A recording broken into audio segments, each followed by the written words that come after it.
나를 지키시리라 확신하네.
기도하심으로 예배를 마치겠습니다.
이 시간 다시 우리 주님께 일어서서 주님께 예배하며 나가겠습니다.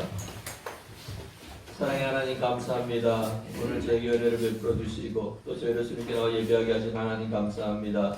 우리가 주님께 나와 예배할 때마다 우리의 마음과 정성을 온전히 주님께 드리며 또 주님이 기뻐하시는 영과 진리로 온전한 예배를 드리며 나아가며 또 주님이 우리에게 베푸시는 은혜를 인해서 우리가 늘 기쁨과 감사함이 가득 찬 온전한 영적 예배를 드리며 나아가는 저희들 되게 하여 주옵소서. 아멘. 우리가 주님께 나와 예배할 때마다 주님 이곳에 오셔서 우리 예배를 기뻐 받으시고 우리의 영적 은혜를 주님 우리에게 베풀어 주시고 또 세상에 기름진 복을 우리에게 허락하여 주옵소서. 아멘. 우리가 예배를 드릴 때 주님께서 이곳에서 아버지 하나님 우리를 만져주시고 우리를 만나주시는 은혜를 허락하여 주시고 우리 성도들 또는 어디든지 간에 주님께 예배할 때 주님께서 그 예배를 기뻐 받으시고 그들을 지키시고 보호하는 은혜를 허락하여 주옵소서. 아멘. 예수님의 이름으로 기도합니다. 아멘. 아멘. 다 같이 찬양 3장 찬양하겠습니다.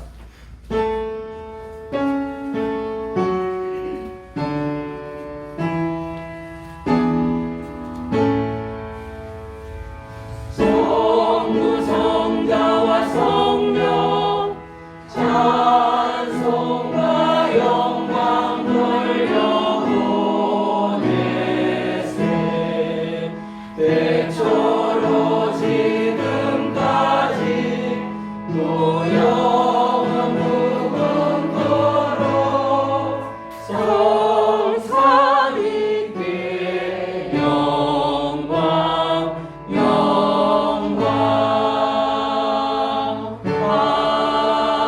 아멘. 이 시간 우리 다시 사도신경으로 우리 신앙 고백을 하나님께 드리겠습니다. 나는 전능하신 아버지 하나님 천지의 창조주를 믿습니다. 나는 그의 유일하신 아들 우리 주 예수 그리스도를 믿습니다. 그는 성령으로 잉태되어 동정녀 마리아에게서 나시고 본디오 빌라도에게 고난을 받아 십자가에 못 박혀 죽으시고 장사된 지 사흘 만에 죽은 자 가운데서 다시 살아나셨으며 하늘에 오르시어 전능하신 아버지 하나님 우편에 앉아 계시다가 거기로부터 살아있는 자와 죽은 자를 심판하러 오십니다. 나는 성령을 믿으며 거룩한 공교회와 성도의 교제와 죄를 용서받는 것과 몸의 부활과 영생을 믿습니다. 아멘. 다 같이 자리에 앉아서 찬양 327장 찬양하겠습니다.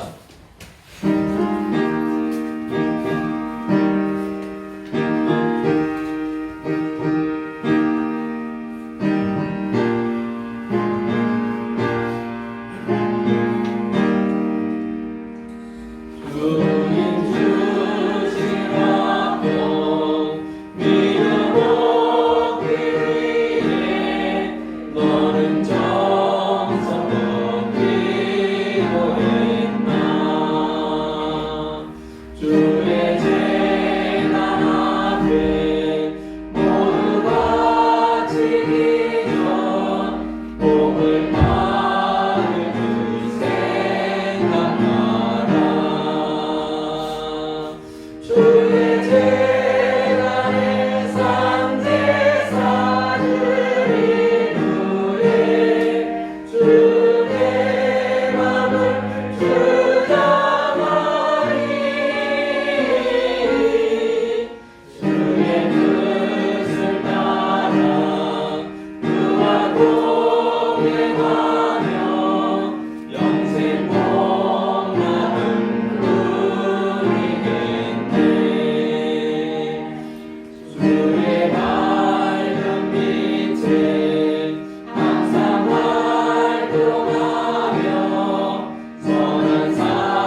시간 예배를 위하여 우리 김영숙 권사님 나와서 기도해 주시겠습니다.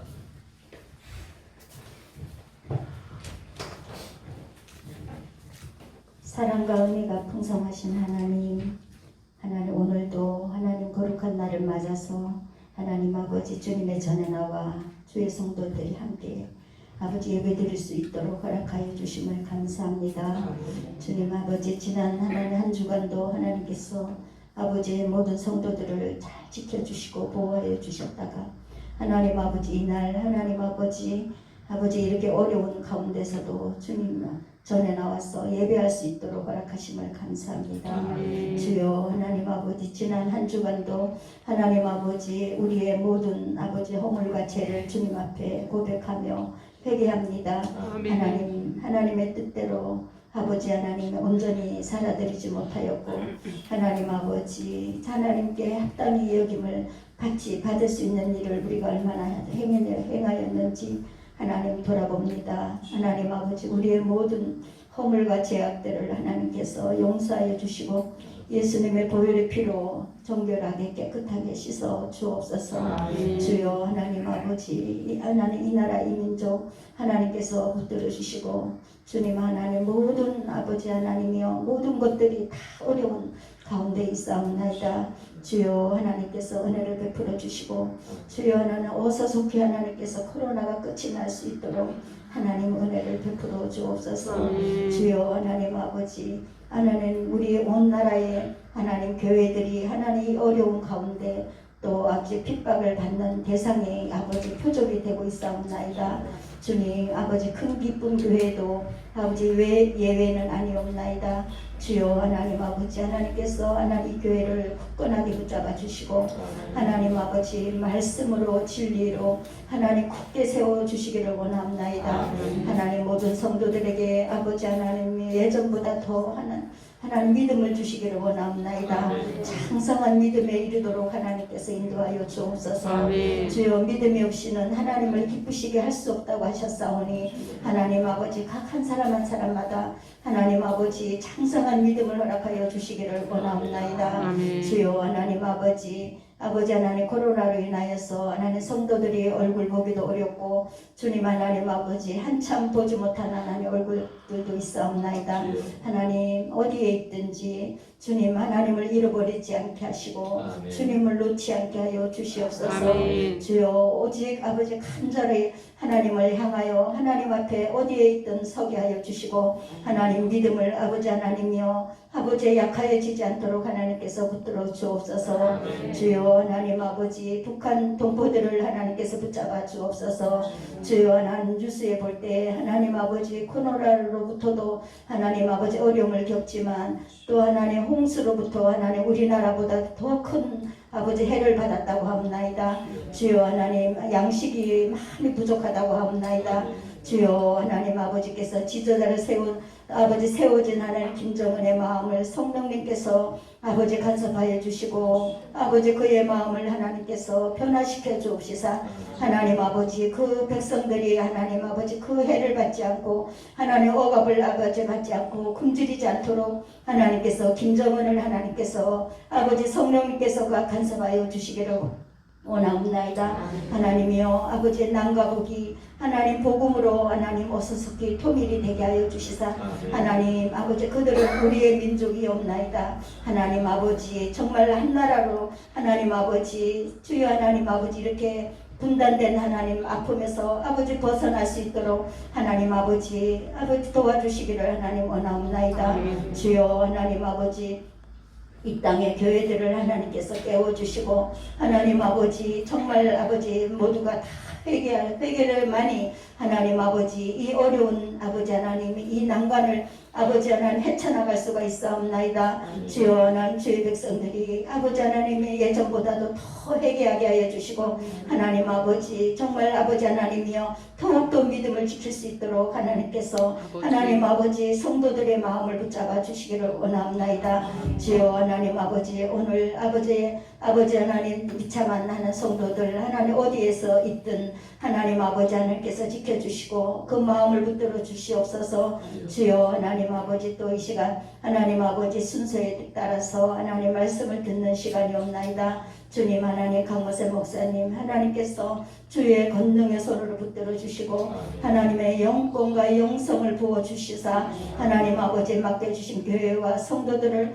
하나님 아버지 하는 진리로 하나님 말씀으로 이끌어가기에 조금도 부족함이 없도록 영육을 강건하게 하나님께서 지켜주시기를 하나님 원하옵나이다. 주여 하나님 성도들 한 사람 한 사람 하나님 아버지 정말 어려운 아버지 하나님이여 이 가운데 있사오나 하나님 아버지 사도 바울처럼 하나님 아버지 하나님이여 구하거나 하나님 빈곤하거나 하나님 아버지 다 하나님 아버지 일체의 비결을 하나님께서 배웠나라고 하는 하나님 그 사도 바울의 그 고백처럼 하나님 우리 한 사람 한 사람도 하나님 어려운 일이 있으나 하나님 아버지 이 아버지 하나님이여 이 난관 중에서도 하나님 잘 이기고 하나님 아버지 정말 버텨서 하나님 아버지 승리할 수 있도록 하나님 아버지 힘과 능력을 공급하여 주시기를 원하옵나이다. 하나님 아버지 목사님 말씀을 통하여서 선포되는 말씀이 하나님 우리의 마음의 위로가 되게 하여 주시고 하나님 아버지 하나님의 더욱더 하나님 아버지 마음을 굳게 아버지 지킬 수 있는 하나님의 아버지 하나님이여 능력의 말씀을 하나님께서 아버지 하나님이여 주실 줄로 믿사옵나이다. 하나님 그 말씀 받아서 하나님 아버지 그 말씀 따라 순종하며 하나님의 아버지 하나님 뜻을 이루어드리는 모든 성도들이 되게 하여 주옵소서. 주여 하나님 아버지 아버지 하나님이여 오늘 온 하루를 하나님께 아버지 영광 돌리게 하여 주시고 하나님 우리가 온 마음을 다해서 아버지 진정과 신령으로 아버지 온전한 영적 예배를 드릴 수 있는 아버지 귀한 심령들이 다 되게 하여 주옵소서. 주여 오늘 아버지 하나님 오늘 남은 시간도 하나님께 의탁하고 거룩하신 예수님의 이름으로 감사드리오며 기도드렸사옵나이다. 아멘.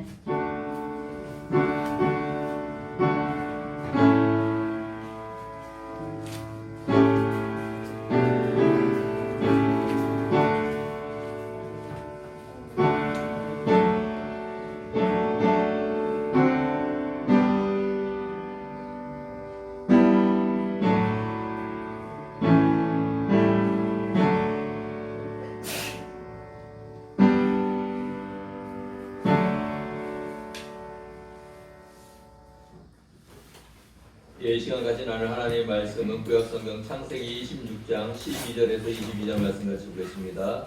창세기 26장 12절에서 22절 말씀입니다.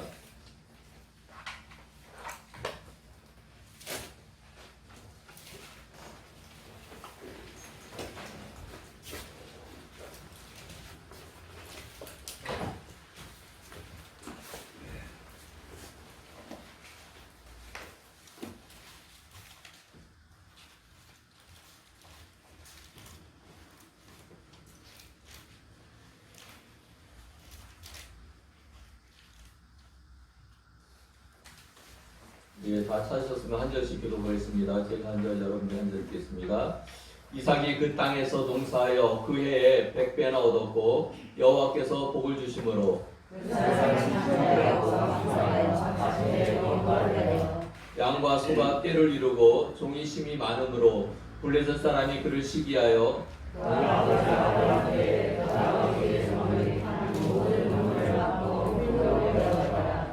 아비멜렉이 이삭에게 이르되 내가 우리보다 크게 강성한즉 우리를 떠나라. 이삭이 그곳을 떠나 나라의 골짜기에 장막을 치고 거기 거류하며 그 아버지 아브라함 때 팠던 우물들을 다시 팠으니 이는 아브라함이 죽은 후에 블레셋 사람이 그 우물들을 메웠음이라. 이삭이 그 우물들의 이름을 그의 아버지가 부르던 이름으로 불렀더라. 이삭이 그들이 골짜기를 타서 새 생명을 얻었더니 그날 목자들이 이삭의 목자와 다투어 이르되 이 물은 우리의 것이라 하매 이삭이 그 다툼으로 말미암아 그 우물 이름을 에색이라 하였으며 또 다른 물을 타더니 그들이 또 다툼으로 그 이름을 신사라 하였으며 20절 같이 읽겠습니다. 이삭이 거기서 옮겨 다른 우물을 봤더니 그들이 다투지 아니하였으므로 그 이름을 로봇이라 하여 이르되 이제는 여호와께서 우리를 위하여 넓게 하셨으니 이 땅에서 우리가 번성하여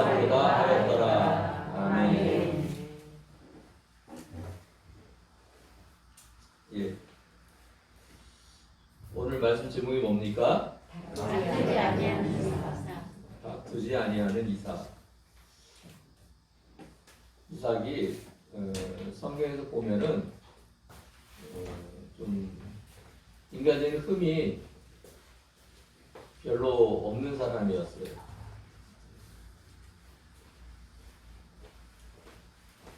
왜냐하면 오늘 이삭이 그랄 땅에 머물 이유는 뭐예요? 그가 가나안 땅에 가뭄이 닥침으로 사실은 애굽 땅으로 이제 피난을 하려고 했어요. 물론 전쟁을 피해서 피난을 하지만은 이 가나안 땅이라는 것은 뭐 비가 그렇게 많이 오지 않는 땅이 그래도 곡식이나 또는 루목을 할 수 있는 이유가 그나마 1년에 한 200여 미리 정도의 비가 오고 또 비가 안 올 때는 이슬이나 또 서리 같은 것들이 조금이나마 수분을 공급해 줌으로써 살아가는 그런 곳이.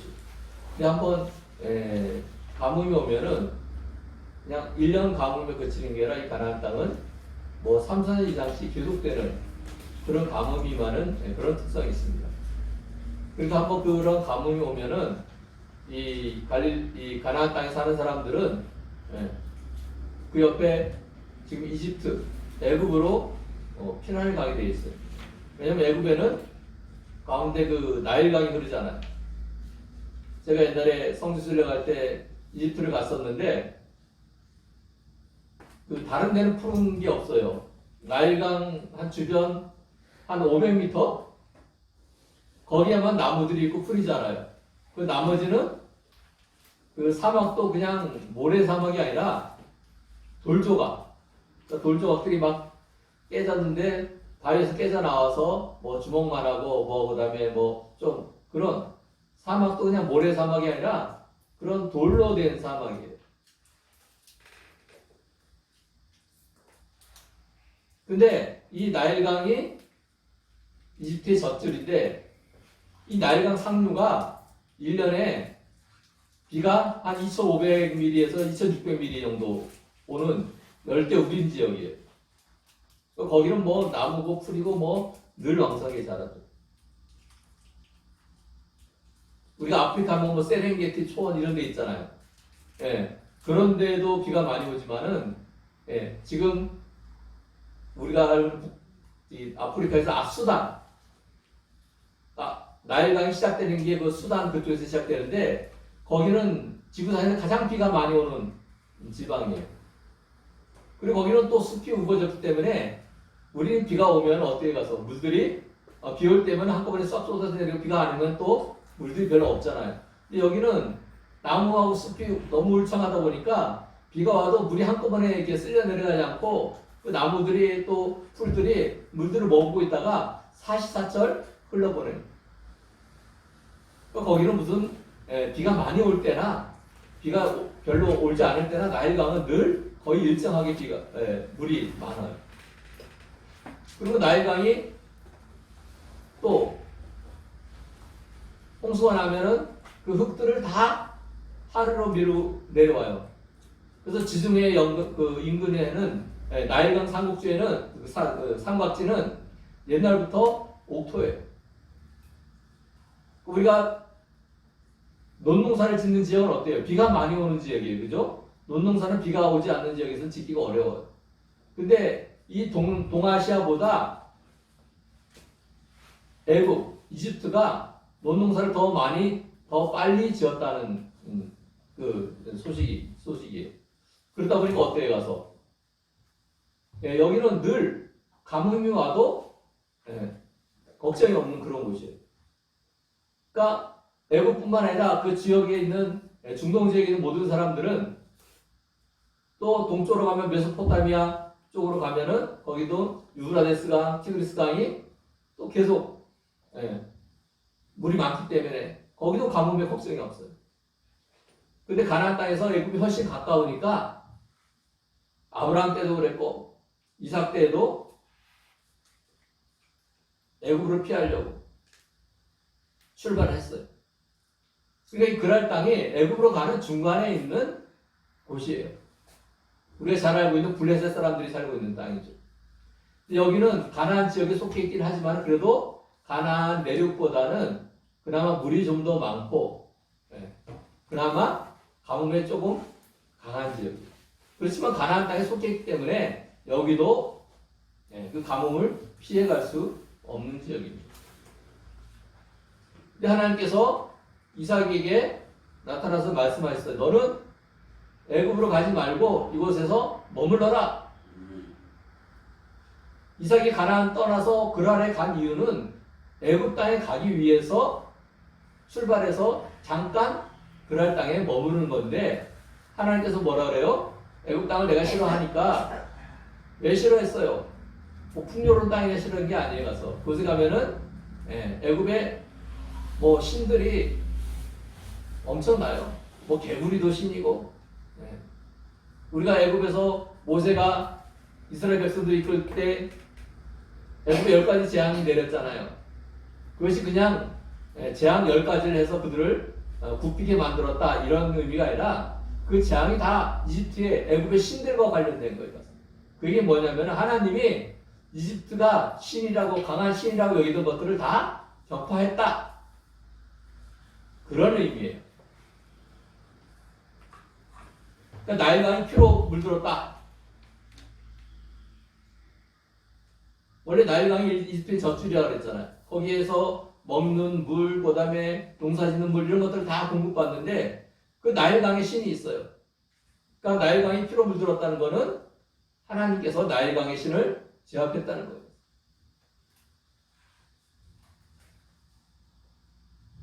그러니까 하나님께서는 이삭이 애굽 땅에 가는 것을 기뻐하지 않으셨어요. 그래서 머물러 가신 거예요. 근데 이삭이 거기에 머물렀어요. 그리고 이제 오늘 본문이 나오는 거죠. 아브라함과 이삭은 원래 뭐예요? 유목민이에요. 우리나라는 뭐 가축을 기르더라도 한 곳에서 그냥 기르잖아요. 근데 가나안은 그럴 수가 없어요. 왜냐하면 뭐 물이 많은 지역이 아니기 때문에 목초들이 이렇게 굉장히 풍성하게 자라지가 않아요. 그냥 풀들이 그냥 바닥만 주접을 정도로 그렇게 자라기 때문에 이 양과 소떼들이 풀을 한번 먹고 나면은 자랄 때까지 먹을 게 없는 거예요. 그러면 그 주변에 다른 새풀이 있는 곳으로 가야 되는 거예요. 이 가나안 땅에서는 그래서 가장 제일 먼저 발달한 게 이 유목이에요. 근데 이 그랄 땅에는 그나마 제가 말했듯이 물이 좀 가나안 땅보다는 조금 더 여유가 있어요. 그러다 보니 여기는 농사도 지은 거예요. 근데 이삭이 뭐예요? 농사 짓던 사람이 아니에요. 근데 그랄 땅에 가보니까 이 유목, 목축을 기르는 것도 있지만 농사도 지으니까 여기서는 농사를 지어야겠다 생각해서 이삭은 농사를 져본 적이 없지만은 주변 하는 사람들이 이렇게 눈대중으로 보고 또 물어서 농사를 지었다는 거예요. 그러니까 그랄 사람들이 보면 뭐예요? 이삭은 다른 데서 온 나그네예요. 그리고 유목이나 하던 사람이 갑자기 농사를 짓는다 그러니까 얼마나 우습겠어요. 뭐 물어보면 가르치긴 하지만은 자기네들도 가뭄 때문에 어려운데 그 가뭄에 농사를 짓겠다고 나선 이삭이 사실 비웃었겠죠. 근데 추수 때가 되니까 완전히 바뀌었어요. 뭐예요? 이삭이 그 해에 농사를 지어서 100배 결실이 이루어졌다 했어요. 이 성경에서 나오는 이 100배라는 거는 물론 100배 많다라는 의미보다도 보통 중동 지역에서 풍년이 이루어졌을 때 25배에서 50배 정도의 수확을 거두면은 아주 큰 풍년이라고 여긴다고 해요. 근데 이 100배는 인생에 한 번 정도 있을까 말까 한 그런 풍년이라는 거예요. 그러니까 말도 안 되는 풍년이 이삭이 농사를 지었을 때 이삭에게 부어졌어요.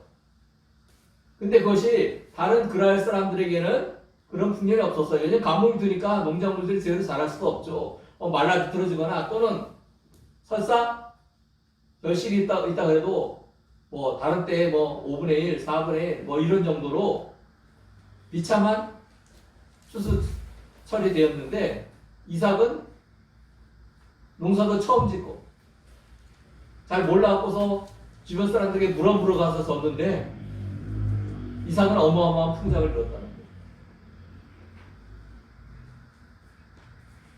또 이삭이 농사만 풍년을 이룬 것이 아니었어요. 13절에 보면은 그 사람이 창대하고 왕성하여 마침내 거부가 되어 양과 소가 때를 이루고 종이 심이 많음으로 블레셋 사람이 그를 시기하여. 이삭이 얼마나 잘 되었냐면은 농사도 뭐 말도 안 되는 그 가뭄 때에 대풍이 일어났을 뿐만 아니라 그가 기르는 양과 소 때도 어마어마하게 번창했다는 거예요.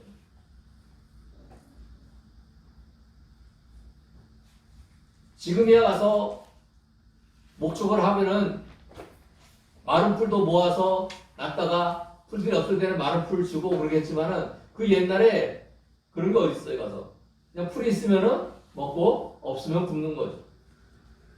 그러니까 그 가뭄 때에 풀이라도 뭐 제대로 자라겠어요? 그러니까 어떻게 됐어요 가서 곡식도 안 되는데 풀도 제대로 자라지 않고 그러니까 이 양이나 소떼들도 먹을 게 없으니까 삐쩍거렸어요. 근데 이삭의 양과 소는 그렇지 않았다는 거예요 가서. 근데 12절에 뒤에 보면 여호와께서 복을 주심으로 그랬어요. 이 말이 12절에 이삭이 그 땅에서 농사하여 그의 100배나 얻었고 여기에 대한 표현이 아니라 그 이후 여호와께서 복을 주심으로 그 사람이 창대하고 왕성하여 마침내 거부가 되고 그 다음에 양과 소가 때를 이루고 종이 심이 많음으로 이 이삭이 결과적으로 어마어마한 부자가 되었는데 그 부자가 된 원인이 뭐예요? 하나님께서 그에게 복을 주셨다는 거예요. 근데 여기서 뭐예요? 하나님께서라고 안 하고 여호와께서라고 나와 있어요. 이 얘기는 뭐예요? 이 이삭이 말도 안 되는 복을 받아 누린 것이 약속하신 하나님이 약속을 이행하셨기 때문이라는 거예요. 제가 말씀드렸죠. 성경에서 하나님의 이름을 그냥 하나님 이렇게 적을 때는 전지전능하신 하나님, 권위가 높으신 하나님 이런 의미지만은 하나님의 이름은 여호와라는 이름을 쓸 때는 뭐예요? 약속과 관련되어 있을 때 주로 쓴다 그랬어요. 그러니까 여기서 여호와께서 복을 주심으로 할 때 복에 주신 그 이유가 뭐예요? 하나님께서 그에게 약속하신 것을 이루었다는 거예요. 그 약속이 뭐예요? 내가 그럴 땅에 머물러라. 이삭은 인간적인 판단을 했어요. 이제 가나안 땅에 가뭄이 들었으니까 애굽으로 피해서 몇 년간 거기서 있다가 가뭄이 끝나면은 다시 가나안 땅으로 돌아와야지. 그 시대에 가장 지혜로운 사람들이 그렇게 했기 때문에 그거는 가나안에 있는 사람도 누구나 다 알았어요.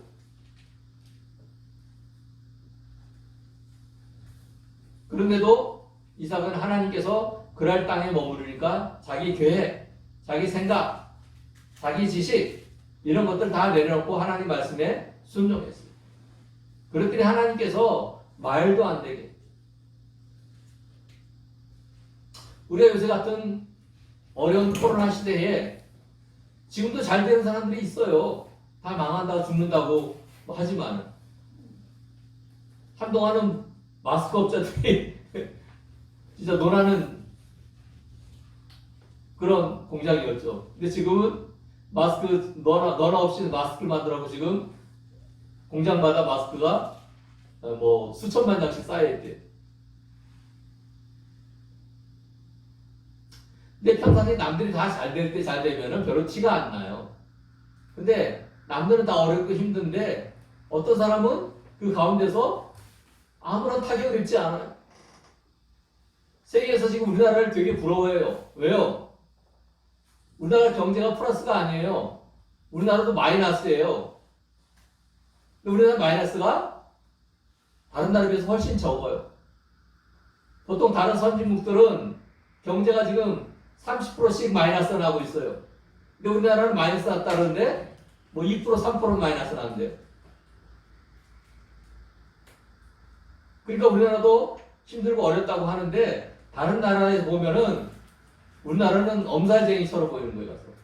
아니 우리는 30%씩 마이너스가 나는데 너네는 2% 3% 마이너스 나면서 그걸 뭐 죽겠다 그러느냐 이런 상황인 거예요.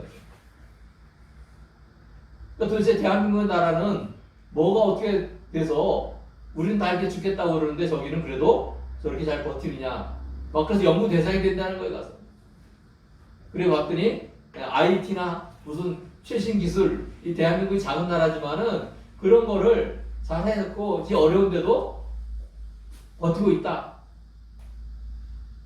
제가 며칠 전 뉴스를 보니까 삼성전자가 올해 3분기에 이익이 12조가 났대요. 1년이 아니라 3개월 동안에. 근데 모든 증권사나 경제 전문가들이 삼성전자가 올 3분기에 이익이 잘 나면 10조 정도 날 거라 생각했대요. 근데 무려 20%나 더 난 거예요, 가서. 그러니까 경제 전문가들도 삼성전자를 보고 무서워한대요. 저 기업은 도대체 뭐냐? 남들 다 어렵다 그러는데 저기는 오히려 더 잘 나가고.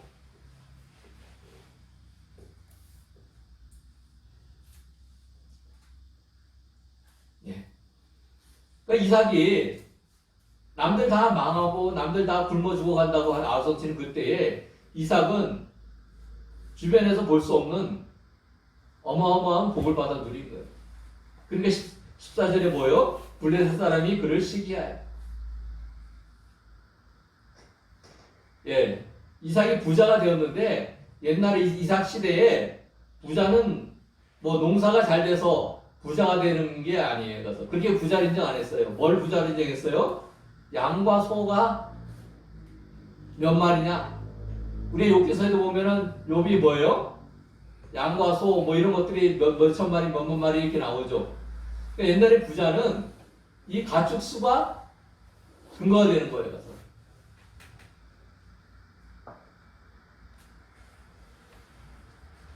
근데 이 이삭이 하나님께서 그에게 복을 주심으로 쉽게 말하면은 옛날에도 소나 양이 새끼를 낳으면은 많이 죽었어요. 근데 이삭은 뭐예요? 그렇지 않았다는 거예요. 그러니까 다른 사람들은 가축의 수가 줄어들거나 또는 가축이 있어도 뱀에 말라 비틀어져 가는 상황에 이삭의 가축들을 보면은 새끼들도 안 죽고 그 다음에 살이 톡톡 오르고. 근데 이삭은 뭐예요? 그랄 땅에서 나그네 굴러온 돌이에요. 근데 지금에도 무슨 다른 나라 기업이 우리나라 와서 뭐 잘 나간다 그러면은 사실은 그 잘 나가면서 우리가 이득을 보긴 보죠. 그래도 뭐예요? 다른 나라 기업이 우리나라에서 잘 나가면은 별로 좋아하지 않아요. 시기 질투가 일어난다고. 특히 시골 같은 데 가면 그렇죠.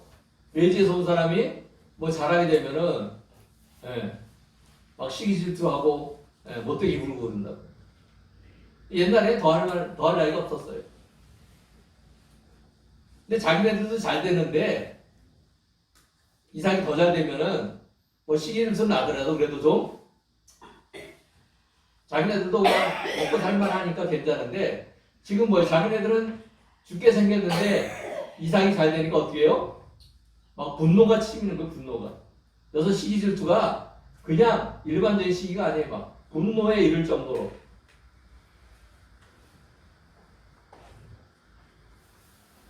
13절에 보면 그 사람이 창대하고 왕성하여 마침내 거부가 되어 점점 이삭의 가축수가 늘어났다는 얘기예요.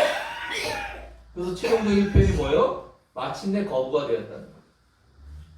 그때 부자라는 거는 그냥 짐승수만 많은 것이 아니라 종의 수, 그쪽에서 지지면서 일하는 사람의 수도 매우 중요했어요.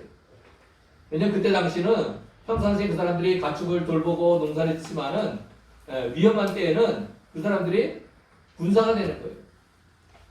그러니까 종이 많은 집은 쉽게 말하면 지금 군인 수대가 많은 거로 취급을 받는 거예요. 15절 보겠습니다. 그 아버지 아브라함 때 그 아버지의 종들이 판 모든 우물을 막고 흙으로 메웠더라. 자, 우물을 이 블레셋 사람들이 어떻게 했어요? 그냥 빼앗은 정도가 아니에요. 우물을 흙으로 다 메워버렸다는 거예요. 자, 이것은 무엇을 의미합니까?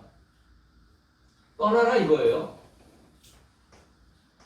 너희들 우리 지경에 너희들이 있는 거 우리가 더 이상 볼 수가 없다. 가나안 땅이 우물이 얼마나 중요합니까? 거기는 무슨 강이 없어요. 잠깐 비가 올 때 잠깐 시내처럼 흐르는 그런 곳만 있을 뿐이죠. 그렇기 때문에 이 우물이 물을 얻을 수 있는 유일한 근원이에요. 그렇기 때문에 모든 사람들이 우물을 파고 또 우물을 판다고 우물이 터진 것도 아니에요. 가서 우물 터질 확률이 그쪽 지역은 10% 정도래요. 그러니까 10개 파야 하나 우물이 있는 거예요. 가서. 근데 아브라함이 많은 종들을 투입해서 우물을 파는데 뭐 한 달이 아니에요. 가서 몇 년씩 걸려요.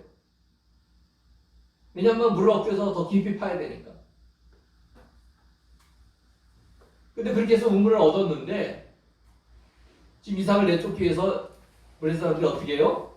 아브라함이 팠던 그 우물을 흙으로 다 메워버렸어요. 사용하지 못하고. 이건 뭐예요? 가서 왜냐하면 그 메울 이유가 뭐예요? 아브라함이 우물을 파고 그거를 그 사람들에게 정식 돈을 주고 샀어요. 그리고 그 땅에다 우물을 판 거예요. 그러니까 우물의 소유권은 누구예요? 아브라함에게 있어요. 그러니까 아브라함의 후손인 이삭이 그 우물의 소유권을 가지고 있는 건데 그걸 자기네들이 강제로 뺏으면 문제가 되는 거예요. 그러니까 아예 사용하지 못하도록 메워버리는 이런 악독한 짓을 하는 거예요. 즉 이삭 보고 떠나라는 거예요. 16절에 아비멜렉이 이삭에게 이르되 내가 우리보다 크게 강성한 즉 우리를 떠나라. 그래서 아비멜렉이 블레셋의 왕이잖아요. 그랄의 왕이잖아요. 노골적으로 와서 그러는 거예요. 야, 너가 우리 옆에서 잘 되는 거 우리가 더 이상 두고 볼 수 없다. 너네 떠나. 잘 되더라도 우리 땅에서가 아니라 다른 데 가서 잘 되겠어. 네가 잘 되면 우리가 배가 아파. 그리고 네가 종수가 많으니까 이제 잘못하면은 우리 블레셋보다 더 강하게 되면은 우리가 그 불안감 때문에 너를 볼 수가 없다. 그러니까 떠나라. 쫓아내는 겁니다. 강제로. 17절에 이삭이 그곳을 떠나 그랄 골짜기에 장막을 치고 거기 거류하며 지금까지 이삭이 있었던 곳은 그랄 평야에 있었어요.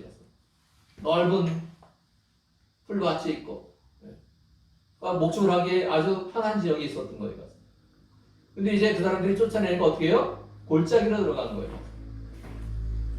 뭐 골짜기란 곳이 아무리 넓어봐야 뻔하잖아요. 그러니까 지금 이삭이 이 그랄 사람들하고 싸우지 않기 위해서 그랄 땅을 떠나서 그 그랄의 변방 지역인 그랄 골짜기로 옮겼다는 것입니다. 18절 보겠습니다. 그 아버지 아브라함 때 팠던 우물들을 다시 팠으니 이는 아브라함이 죽은 후에 블레셋 사람이 그 우물들을 메웠습니다. 이삭이 그 우물들의 이름을 그의 아버지가 부르던 이름으로 불렀더라. 자, 여기도 보면은 그 사람들이 아브라함이 팠던 우물을 메웠다고 있어요. 그거는 소유권이 아브라함이 있으니까 그거를 자기네들이 마음대로 사용하면은 도덕적으로 쉽게 말하면 좀 남의 것을 도둑질한 것이 되는 거예요. 왜냐면 옛날에 우물을 팔려면 어마어마한 돈을 집어넣고 어마어마한 사람들을 투입하고 또 그래도 성공 확률이 10%밖에 안 되는 그런 것이기 때문에 우리가 생각하면은 쫓아내고서 그 우물을 그냥 사용할 것 같은데 이 사람들이 얼마나 악하게 하는지 그걸 다 메꿔서 다시는 사용하지 못하게 했다는 것입니다. 근데 이삭이 아버지 아브라함이 팠던 그 우물들 다시 메워진 우물들 다시 팠어요. 왜냐면 그게 제일 쉬워요. 왜? 옛날에 우물이 터졌던 곳이에 흙들을 다시 걷어내면은 다시 우물이 있어요. 가서 10%의 확률인데 이거는 100%인 거예요. 가서 그래서 이거를 영어로 리바이벌 뭐예요? 다시 살아나는. 즉, 그래서 어떤 분들은 이 이삭이 아버지 아브라함이 팠던 우물을 다시 파서 물이 나왔다는 걸 교회에 부흥운동에 비교하기도 해요. 왜?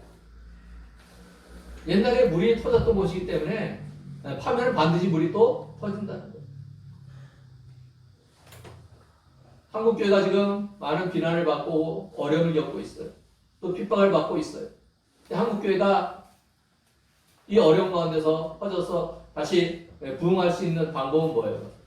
옛날로 돌아가는 거예요.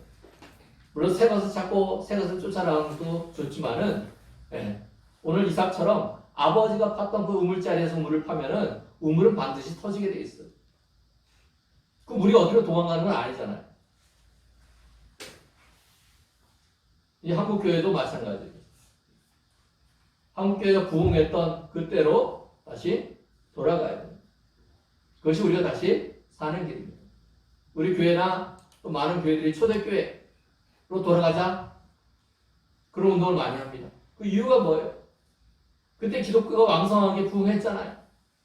그 어려운 시기에 성도들이 신앙으로 그 모든 어려움을 겪고 전 세계적으로 전도하고 했잖아요. 그러니까 다 새로운 거를 찾으려고 애쓰는 것보다 더 좋은 것은 뭐예요? 옛날에 과거에 제대로 했을 때 하나님의 은혜가 임하고 부흥했던 그 때를 회복하는 것이 중요하다는 거예요.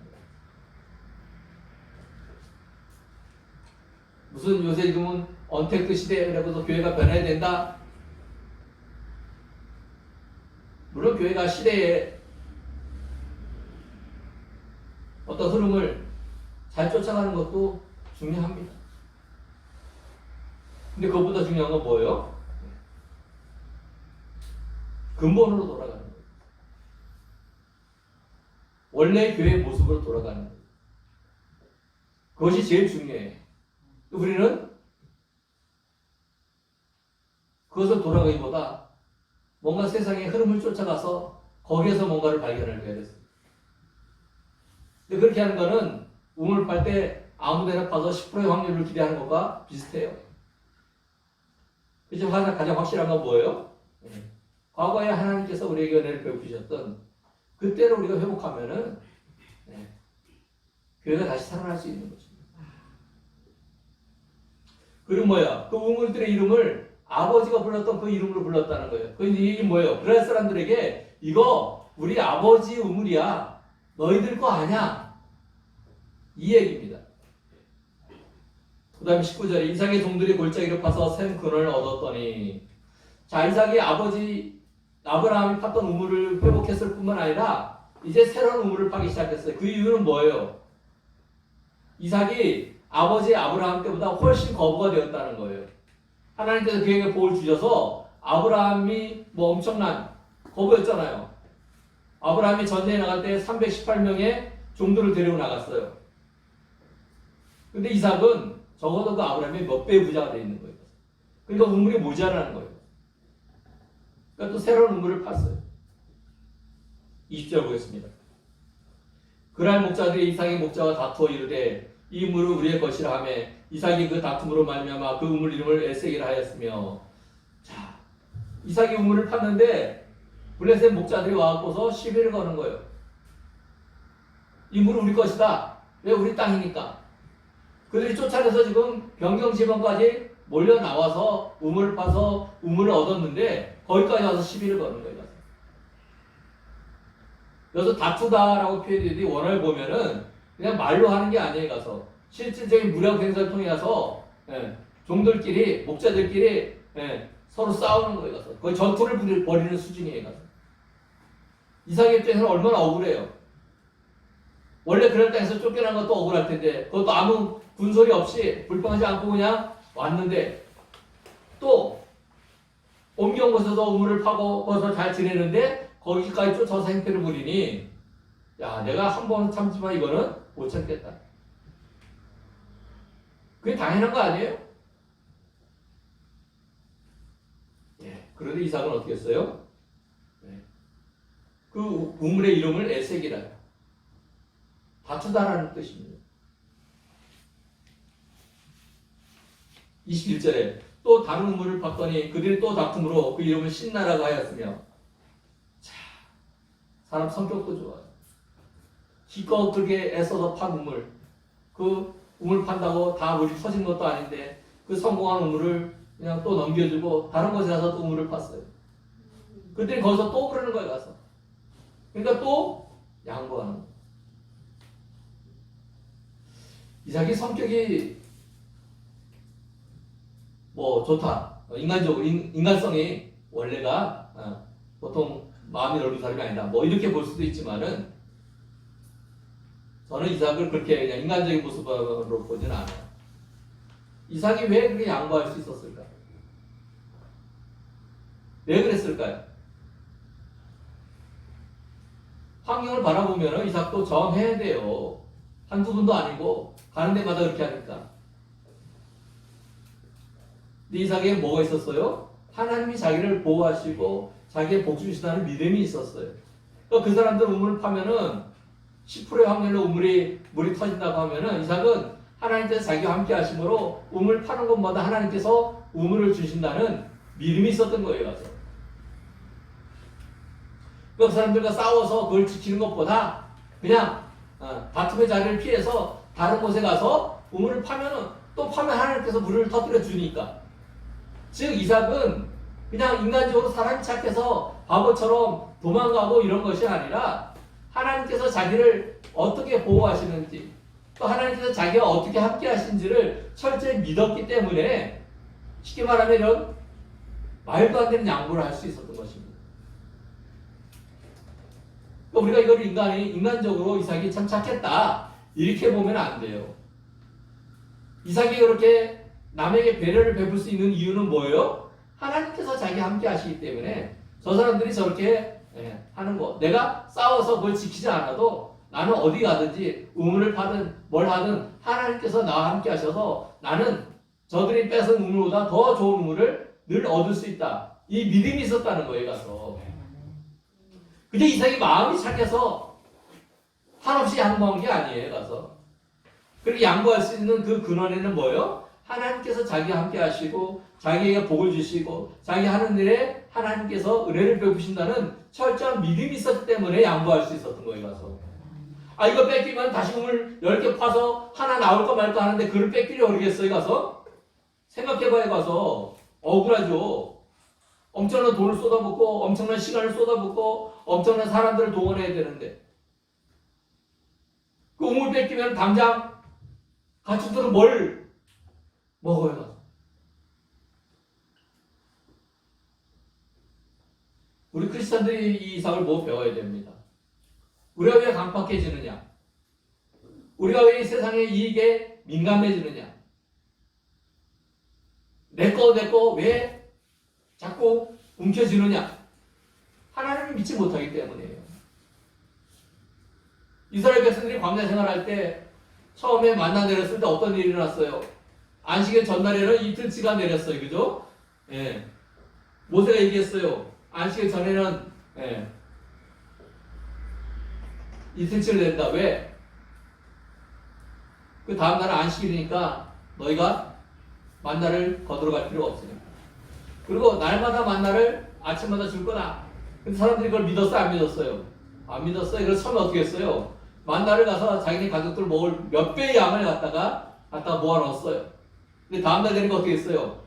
그 다음날 먹으려고 쌓아놓던 게 다 썩어버렸어요. 뭐 구더기 나고 이런 거에 가서. 근데 그 다음날 갔더니 역시 또 날만 내리는 거예요. 그러니까 어떻게 했어요? 처음에는 이렇게 쌓아둔 사람들이 하나님께서 날마다 주신다는 거를 인정하니까 그런 일을 안 하게 되는 거예요. 처음에는 안식일 전날에 이틀치를 준다 그랬더니 이 사람들이 이틀치를 해놓고서도 안식일 또 어떻게 했어요? 갔어요. 또 얻으려고. 근데 안식일에는 만나 내리지 않았어요. 그리고 그 사람들이 안식일에는 하나님께서 안 주시는 거 알고 더 이상 아침에 일찍 나가서 만나를 거두러 가지 않았다. 그들이 쌓아두고 저장하고 하는 이유가 뭐예요? 미래를 알 수가 없다는 거예요. 미래에 대한 불안감이에요. 이삭은 왜 이렇게 할 수 있어요? 그리고 이삭은 미래에 대한 불안감이 없어요. 세상적인 것에 대한 불안감이 없는 거예요. 왜? 하나님께서 늘 베푸시니까. 예. 또 파면 되지. 물론 뭐 있는 거 지키는 거 중요하지만 그거 싸워서 생명 잃고 또 불안하게 그렇게 하는 것보다 그냥 그거 그냥 넘겨주고 나서 하나님께서 나에게 다시 베풀 은혜로 또 물이 터질 거니까. 이러니까 계속 양보할 수 있었던 것입니다. 이것은 우리 크리스찬들이 가져야 될 태도예요. 옛날에 곳간에서 인심 난다 그랬어요. 곳간에 많이 있는 사람들은 주변 사람을 이렇게 잘 돕게 해요. 근데 내가 어려지면 어떻게 돼요? 일단 나부터 살아야지. 일단 움켜쥐게 되는 거예요. 요새가 그런 시대예요. 막 움켜쥐게 되는 시대예요. 왜? 앞이 어떻게 될지 모르잖아. 우리 크리스찬들은 그래서는 안 된다. 뭐 인간성이 좋아서 양보하고 이런 것이 아니라 하나님께서 우리와 함께 하시기 때문에 우리 미래에 대한 염려가 없는 거예요. 내일에 대한 염려가 없는 거예요. 성경 말씀이 나오잖아요. 산상수훈에서. 내일 일을 위해 염려하지 말아라.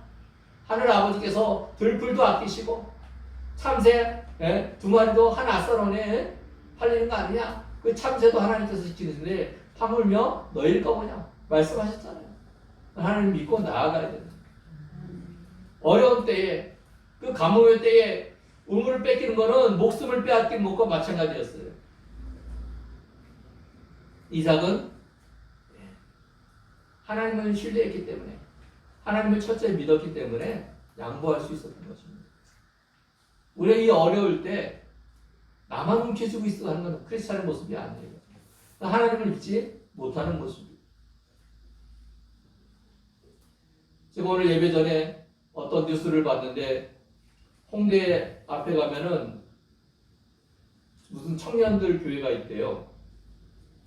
그 청년들 교회는 원래 전에는 11조를 2번 드렸대요. 한 달에 10분의 11조는 하나님께 드리고 또 11조는 그 성도들 가운데 어려움에 처한 사람들을 구제하는 데 쓰라고 11조를 12조로 드린 거예요.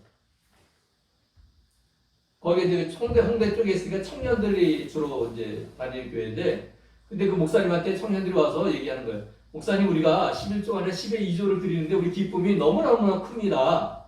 예. 그러니까 우리가 10의 2조가 아니라 10의 10조를 드리겠습니다. 청년들이 목사님한테 와서 이렇게 얘기하는 거예요. 가서 목사님 당황했어요. 그건 아닌 것 같다. 10의 10조를 드리면 어떻게 하느냐. 그러니까 청년들이 아니 10의 10조 드리. 목사님 그러면 한 2년간 생각을 좀 해보고 기도 좀 해보자. 어떻게 10의 10조 드리고 어떻게 살아요? 그 사람들이, 그 청년들이 초대교회로 돌아가는 거예요. 초대교회 보면은 2장의 뒷절에 가면은 서로 통용하고 또 서로 내가 없이 서로 나누고 떡을 떼미 교제하고 뭐 이런 말씀이 나오는 초대교회. 그 초대교회처럼 우리가 내가 월급 받은 거 내 한 달 수익 그대로 다 교회에다 드릴 테니까, 그리고 그 안에서 내가 필요한 만큼 내가 써야 될 만큼만 저희가 갖다 쓰겠습니다. 목사님도 당황하죠. 이런 걸 생각이나 해봤겠어요? 그래서 2년이 지나서 청년들이 계속해서 이제 10의 10조를 드리도록 하고, 그 다음에 매월 첫 주에 자기가 이번 달에 쓸 거를 이렇게 계획서를 제출한답니다. 그러면 그 계획서에만큼 줘서 쓰게 하고, 또 뭔가 급박한 일이 생기면은 3주째에는 변경된 사항이 있으면은 변경된 사항을 제출하면은 뭐 추가로 들어갈 거 있으면 더 내주고 뭐 이런 식으로 한대요. 청년이 15명인데 12명이 10의 10조를 드린답니다. 왜 그렇게 했어요? 거기 보면 어떤 청년은 조금밖에 못 벌고 어떤 청년은 뭐 괜찮은 직장이 있어서 많이 벌고 그럴 거 아니에요. 가서 우리들 생각은 뭐예요? 내가 번 거 내가 써야지. 내가 해서 본 건데 그렇게 할 거 아닙니까? 근데 안 그런다는 거예요. 그리고 와서 뭐 자기가 쓸 것도 쓰니까 뭐 허무맹랑하게 정말 되지 않잖아요. 꼭 필요한 것만 진짜 구두쇠같이 아껴 쓴다는 거예요. 왜? 하나님 것을 가져가 쓰는데 헛된 일에다 쓸 수가 없잖아요. 그죠? 제가 그거 깜짝 놀랐어요. 이야, 이게 믿음으로 행하는 청년들이 있구나. 목사들도 그런 생각조차 못하는데 왜 그렇게 할 수 있어요? 하나님께서 하신다고 믿기 때문에. 자기의 필요가 하나님께서 채워주시겠다고 믿기 때문이에요. 그러니까 이삭이 할 수 있었던 것은 제가 말했듯이 이삭이 성격이 좋아서가 아니에요. 가서 아무리 성격 좋아도 한 번은 몰라도 이렇게 계속하면 더구나 이삭이 힘이 없던 게 아니었잖아요. 그랄 왕 아비멜렉이 와서 너가 우리보다 힘이 더 세어지니까 우리한테서 떠나라 이렇게 했을 정도로 그 힘이 있었어요. 힘이 모자라서 양보하고 도망간 게 아니에요. 붙으면 이삭이 이겨요. 지금도 전쟁하면은 무기가 좋은 나라보다 경제력이 센 나라가 결국 이긴대요. 왜요? 옛날에 2차 대전 때 독일이 미국을 못 이겼어요. 뭐 영국, 프랑스 이런 데한테 밀린 게 아니에요. 미국한테 밀렸어요. 왜요? 미국이 당시 경제력이 어마어마했거든요. 미국에서 한 달에요 비행기를 놀라지 마세요. 한 달에 비행기를 5,000대, 6,000대 만들어냈대요. 이해가 가세요? 그러니까 웬만한 공장은 다 비행기 공장으로 막 하고 그랬다는 거였어. 그러니까 독일이 아무리 무기가 좋고 그때 독일도 최고의 무기를 가지고 있었대요. 근데 이 경제력이 미국이 더 세니까 결국은 독일이 진 거예요. 지금도 그렇지만 옛날에도 경제력이 센 나라가 이겼어요. 왜? 잠깐의 전쟁에는 무기가 좋은 나라가 이길지 모르지만은 전쟁이 조금만 더 길게 가면은 뒷받침해 줄 수 있는 그것이 없으면 지는 거예요. 이삭이 힘이 없어 도망간 게 아니에요. 가서 하나님께서 그와 함께 하시기 때문에 어떤 어려움이 내가 몰려도 나는 걱정하지 않는다. 절대적인 하나님에 대해 신뢰가 필요한 거예요. 우리 크리스찬도 이래야 돼요. 이런 어려워할 때 우리가 마음을 좁혀서는 곤란합니다.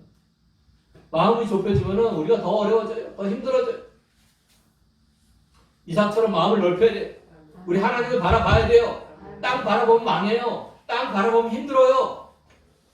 이삭은 하나님을 바라봤다는 거예요. 이삭이 대단한 점은 하나님께서 그에게 복을 부어주신 것을 이미 경험도 했거니와 그 경험이 한 번에 그치지 않고 그가 하나님을 절대적으로 신뢰하는 그런 근간이 되었다는 거예요. 우리 크리스천들도 참아야 됩니다 할 때 우리가 언제까지 참아야 되는데 끝까지 참아야 돼요. 중간에까지 참으면 참는 게 아니에요. 남아와 다투지 말랬으면 다투지 말아야 돼요. 근데 끝까지 다투지 말아야 돼요. 요만큼까지만 참아야지. 요만큼까지만 내 다투지 말아야지. 아니에요. 내 힘으로, 내 능력으로는 할 수가 없어요. 근데 누가 있어요? 우리 하나님이 있다고 믿으면은, 우리 하나님도 나와 함께 하시고 있다는 것을 믿으면은 그걸 할 수가 있는 것입니다. 이삭이 그날에 뭘 받아서 뭐 엄청 거부가 되었기 때문에 여유가 있었다? 아니에요. 엄청난 부자도 하루아침에 망해요. 하루아침에 망가질 수 있어요. 근데 이삭은 뭐예요? 그 자기를 돌보시는 하나님을 첫째 믿었다. 우리도 그래야 돼요. 사람 보지 말아야 돼요. 환경 보지 말아야 돼요. 누구 바라봐야 돼요? 하나님 바라봐야 돼요. 하나님 바라봐야 여유가 생기는 거예요. 어려워도. 근데 하나님 바라지 못하면은 아무리가 여유가 있어도 늘 불편해. 늘 마음이 걱정투성이에요. 우리 성도님들 이 어려운 때 우리의 세상에 빛과 소금이 되어야 됩니다. 무슨 복음을 전한다고 빛과 소금이 되는 것이 아니에요. 우리가 삶에서 우리 하나님을 온전히 믿는 모습이 드러나야 되는 거예요. 우리가 세상 사람들과 똑같이 살고 그들보다 더하고 이러면 어떻게 빛과 소금이 되겠어요? 그러니까 그렇게 살 수 있는 것도 하나님을 신뢰해야지 할 수 있다는 거예요. 이제 우리의 마음만 넓혀서는 불가능합니다. 우리가 오늘 이삭의 마음처럼 어떤 상황에서도 하나님이 우리와 함께 하심을 믿고 이 세상에서는 너그러운 또 용납하는 용서하는 남과 다투지 않고 그랬더니 마지막에 뭐예요? 22절에 우물을 팠더니 더 이상 싸움이 일어나지 않았어요. 그러니까 그것을 르호봇이라고 했어요. 하나님께서 땅을 넓게 하셨다는 의미예요. 저 사람들도 풍족하니까 이제 더 이상 건드리지 않는 상황, 그런 상황에 왔다는 것입니다. 그러니까 우리가 하나님 말씀대로 순종하고 우리가 하나님 뜻에 따라 살아가니까 결론적으로 마지막에 뭐예요? 그렇게 나를 괴롭히는 사람들도 주변에서 떠나게 되는 거예요. 그런 사람이 없는, 그런 사람들이 나를 더 이상 괴롭히지 않는 그 때가 온다는 것입니다. 이삭은 이걸 바라본 거예요. 우리 큰교회 성도님들이 어려운 때에 우리의 마음을 넓히시기 바랍니다. 네, 세상을 바라보지 말고 하나님을 바라보기 바랍니다. 네, 주님의 이름으로 축원합니다. 네, 이 시간에 내게 내 항용오빠 찬양 드리면서 귀한 예물 봉헌하겠습니다.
감사함을 드리는 손 드리겠습니다. 감사함을 드리는 손 드리겠습니다. 감사함을 드리는 손 드리겠습니다. 감사함을 드리는 손 드리겠습니다. 감사함을 드리는 손 드리겠습니다. 또 감사의 천념을 드리는 손 드리겠습니다. 주의 이름을 드리는 손 드리겠습니다. 주의 이름을 드리는 손 드리겠습니다. 성경을 드리는 손 드리겠습니다. 성경을 드리는 손 드리겠습니다. 드린 예물 위해서 기도하겠습니다. 사랑의 하나님 감사합니다. 오늘 거룩한 주일 저희로 주님께 나와 예배하게 하시고 또 예배할 때 귀한 예물을 주님께 드리도록 인도하신 하나님 감사합니다. 우리가 이 예물을 드릴 때 안타까워하면서 아까움으로 드린 것이 아니라 기쁨과 감사함으로 넘치면 아버지 안에 귀한 예물을 드리는 저희들 되게 하여 주시고 또 이 귀한 예물 드린 손길에 주님께서 영적인 복과 세상의 기름진 복 또 필요한 것들을 채우시는 은혜를 더하여 주옵소서. 또 이 귀한 예물이 쓰이는 곳에 죽어가는 영혼들을 살리며 또 고통스러운 자들에게 위로가 되고 그들을 세울 수 있는 곳에 사용되는 귀한 예물 되게 하여 주옵소서. 예수님의 이름으로 기도합니다. 아멘. 네, 우리 큰 기쁨이 오셔서 예배드리신 분들을 주님의 이름으로 환영합니다. 우리 각 가정과 사업장에 하나님의 은혜와 평강이 넘치기를 바랍니다. 우리 멀리 떨어져 있지만 다시 샬롬만 얘기 인사하겠습니다. 샬롬.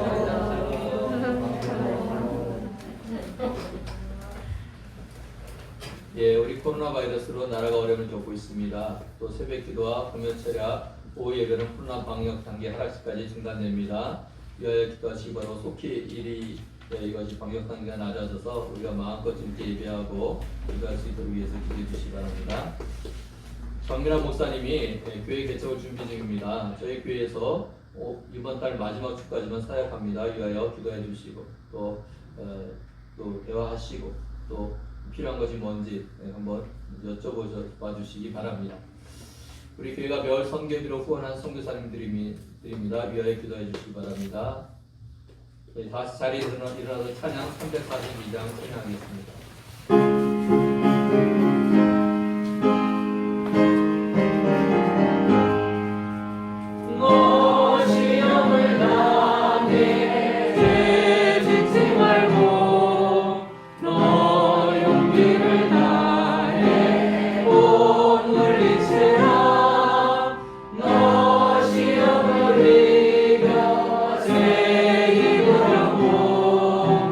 주 예수를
이제는 우리 주 예수 그리스도의 은혜와 우리 아버지 하나님의 그 크신 사랑하심과 성령님께서 우리를 지키시고 보호하시고 인도하심이 이곳에 있는 주의 백성들과 우리 큰 기쁨의 교회와 이 나라와 민족과 조국 교회 위에 이제로부터 영원히 함께하기를 간절히 축원하옵나이다. 아멘.